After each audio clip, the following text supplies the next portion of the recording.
Jeffress is the senior pastor of the First Baptist Church in Dallas. He is with us now from this event. Dr. Jeffress, you have had this opinion for some time, your criticism of the Mormon Church, but you came today to a political event, an event that is very, very important to Governor Perry, who has been stumbling in the polls of late, and you dropped this, what I'm going to call a bomb, going after Governor Romney. Why?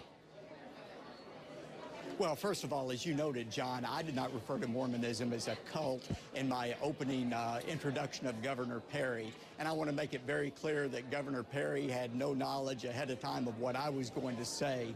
However, this is not an unusual view, John, that Mormonism is not Christianity. Historical Christianity has never embraced Mormonism as a part of its faith. In fact, for many years, the Southern Baptist Convention did label it on its official website as a cult.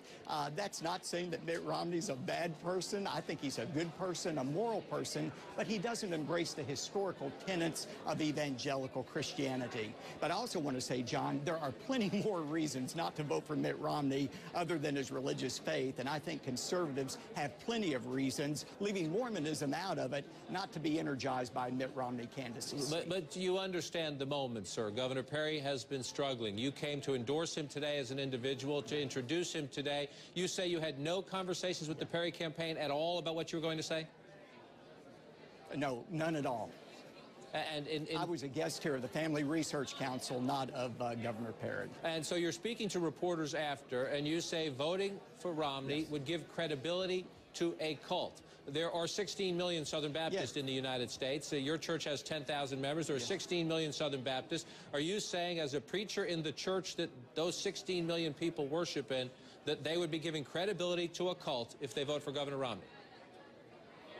Well, I've also said, John, that given the choice between Mitt Romney and Barack Obama, I would vote for Mitt Romney. I think it is much better for those of us who are evangelical Christians to have a non-Christian who embraces biblical values in the White House than to have a professing Christian like Barack Obama who addresses and embraces unbiblical positions. And so while I am hesitant and would be at this stage when we can choose a Christian candidate for office, I do think there may come a time when it's going to be the lesser of two evils. And so I would not say under no circumstances would I vote for Mitt Romney.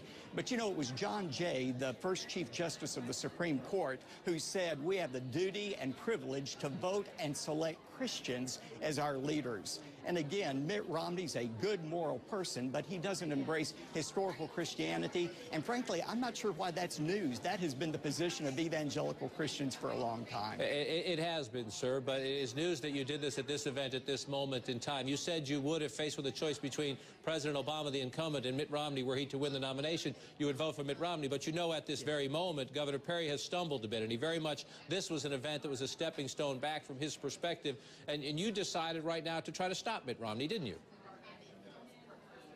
No, that's not true. I was asked personally in a conference after my introduction about why I personally would be hesitant to vote for a Mormon. And I gave a very honest answer, that I felt like it would give credibility to a non-Christian religion. That was me personally. That had nothing to do with Governor Perry, and it occurred after the event. And by the way, this is a historical conviction of mine. In 2007, I said the very same thing, was in the news media talking about Mormonism. This is not some new belief of mine or that of evangelical Christians either. It is not a new belief of yours, but it is an issue, a hurdle sometimes to his candidacy that Governor Romney has tried to put behind him. I want you to listen to Governor Romney. This is at Fox News Radio just back in September when he was asked about the role of his faith in his candidacy.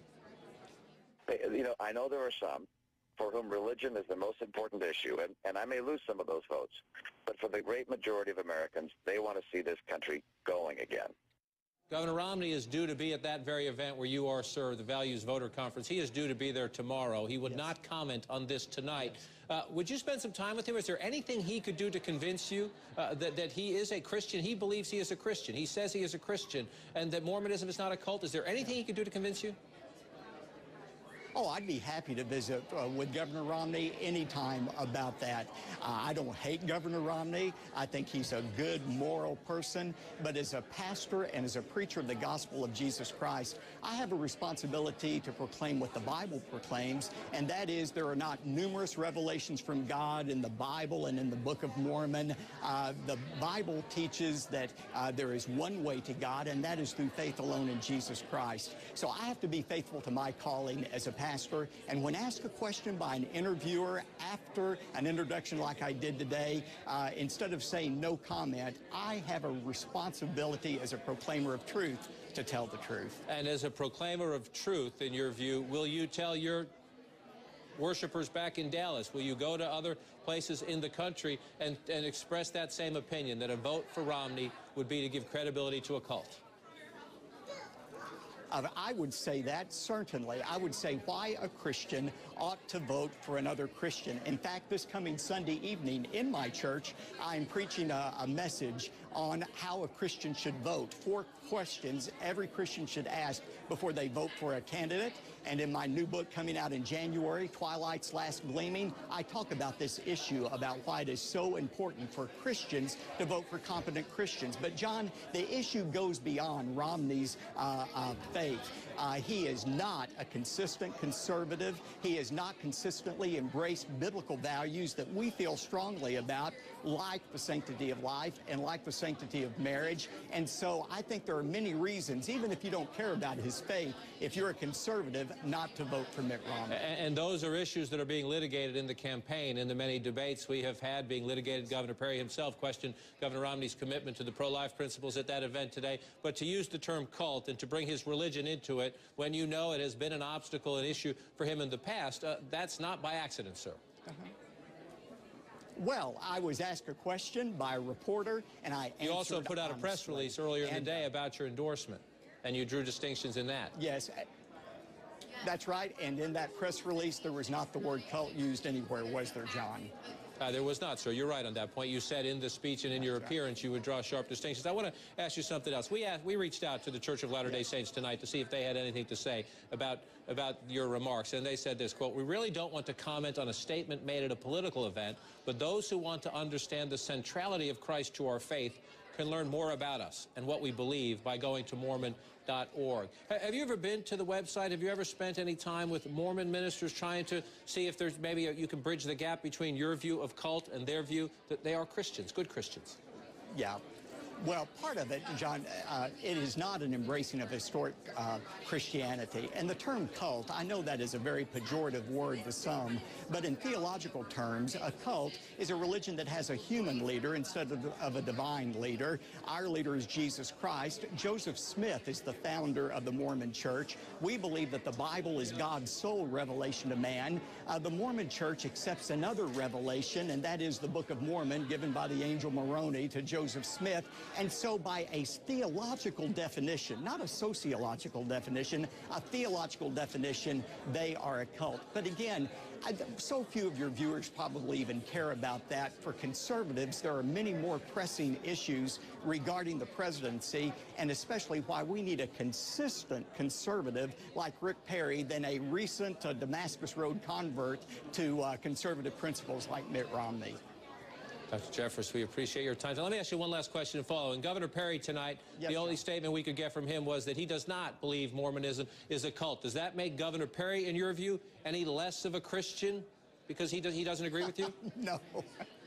Not at all. There are many Christians who would disagree with me, probably some of my own church members, John. But again, it's all in how you define the terms. I don't think this is the big issue about Mormonism being a cult or not. It's all in how you define the term. I think the real issue is we as Republicans to unseat Barack Obama need a conservative who is won out of conviction, not out of convenience. And I believe that that's the only kind of person who's going to energize conservative evangelicals to vote. My own feeling is if Mitt Romney is the Republican candidate, I believe Barack Obama will be the next president of the United States. I remind people all the time, John, that in 2008, 30 million evangelical Christians sat at home and didn't vote because they were not energized by John McCain. Barack Obama won by 10 million votes. And so for all the Christians out there who say, oh, a candidate's faith makes no difference, there is a large core of evangelicals to whom it is an important issue. So when we can select a Christian candidate like Rick Perry or some other Christian, we ought to do so. But again, in the general election, if it's Romney or Barack Obama, I'll probably hold my nose and vote for Romney. Dr. Jeffress, appreciate your time tonight. You've ignited a bit of a controversy. We appreciate you having the willingness to come and explain your views to us. We'll keep in touch in the days ahead, sir. Appreciate it. Still